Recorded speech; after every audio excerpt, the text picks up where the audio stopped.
आज इस वीडियो बनाने का जो मुख्य उद्देश्य है ये है कि गोबर की खाद जो एक महत्वपूर्ण खाद है सभी फसलों के लिए। तो इस गोबर की खाद को ज़मीन में कब डालना चाहिए और कितनी मात्रा के अंदर डालना चाहिए, और ये गोबर की खाद कौन कौन से पोषक तत्व है ज़मीन को उपलब्ध करवाएगी, तो इन सभी की जानकारी इस वीडियो के अंदर दी हुई है। तो आप सभी किसान भाइयों से रिक्वेस्ट है कि आप सभी इस वीडियो को लास्ट तक देखें ताकि हमें पता लगे कि गोबर की खाद का महत्व क्या है।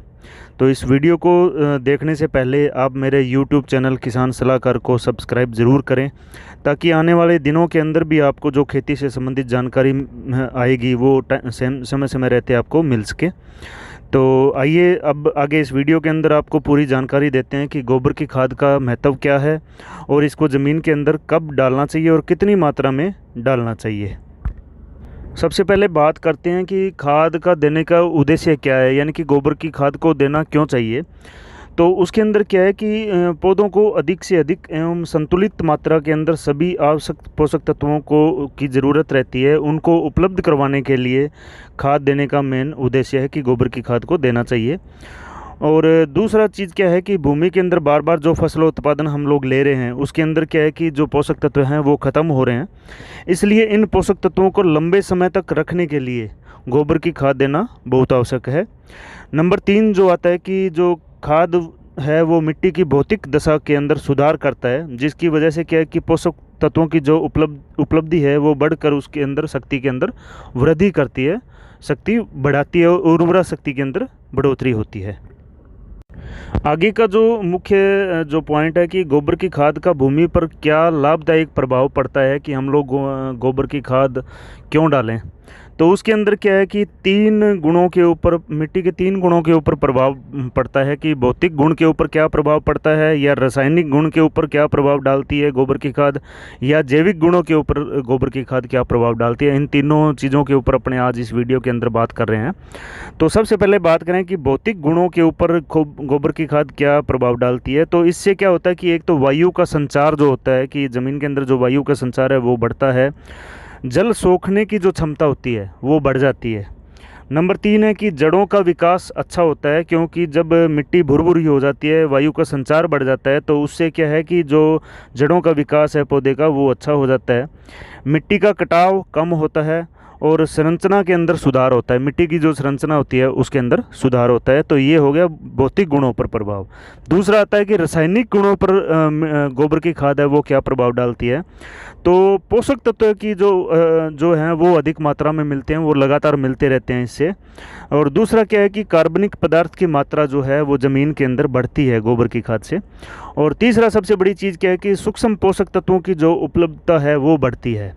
तो ये हो गया कि रासायनिक गुणों पर जो प्रभाव डालता है गोबर की खाद, उस पर चर्चा हो गई है। तीसरा जो चीज़ है कि जैविक गुणों पर जो गोबर की खाद है वो बहुत अच्छा प्रभाव डालती है। तो उसके बारे में यदि अपने चर्चा करें तो गोबर की खाद से लाभदायक जीवाणुओं की संख्या बढ़ती है और जीवाणुओं की क्रियाशीलता भी बढ़ती है, और जीवाणुओं द्वारा वातावरण की जो नाइट्रोजन का है वो स्थिरीकरण अधिक होता है।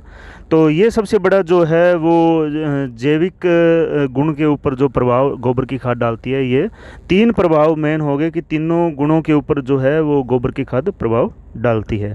आगे यदि बात करें कि गोबर की खाद की रासायनिक रचना क्या रहती है, कि उससे अपने को कौन कौन सी मात्रा कितने कितने % या कितने कितने प्रतिशत अपने को मिलती है। नाइट्रोजन की जो मात्रा है वो 0.5 से लेके, यानी कि 0.5 से लेके 0.6 % तक अपनी नाइट्रोजन की मात्रा मिलती है।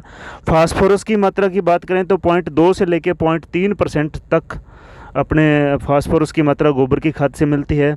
और पोटास की बात करें तो 0.5 से लेके 1% तक जो पोटास की मात्रा गोबर की खाद से मिलती है। और गोबर की खाद में जो उपस्थित 50% नाइट्रोजन, 20% फास्फोरस और पोटेशियम पौधों को शीघ्र प्राप्त हो जाता है, और बाकी का जो बच गया वो धीरे धीरे पौधों को मिलता रहता है।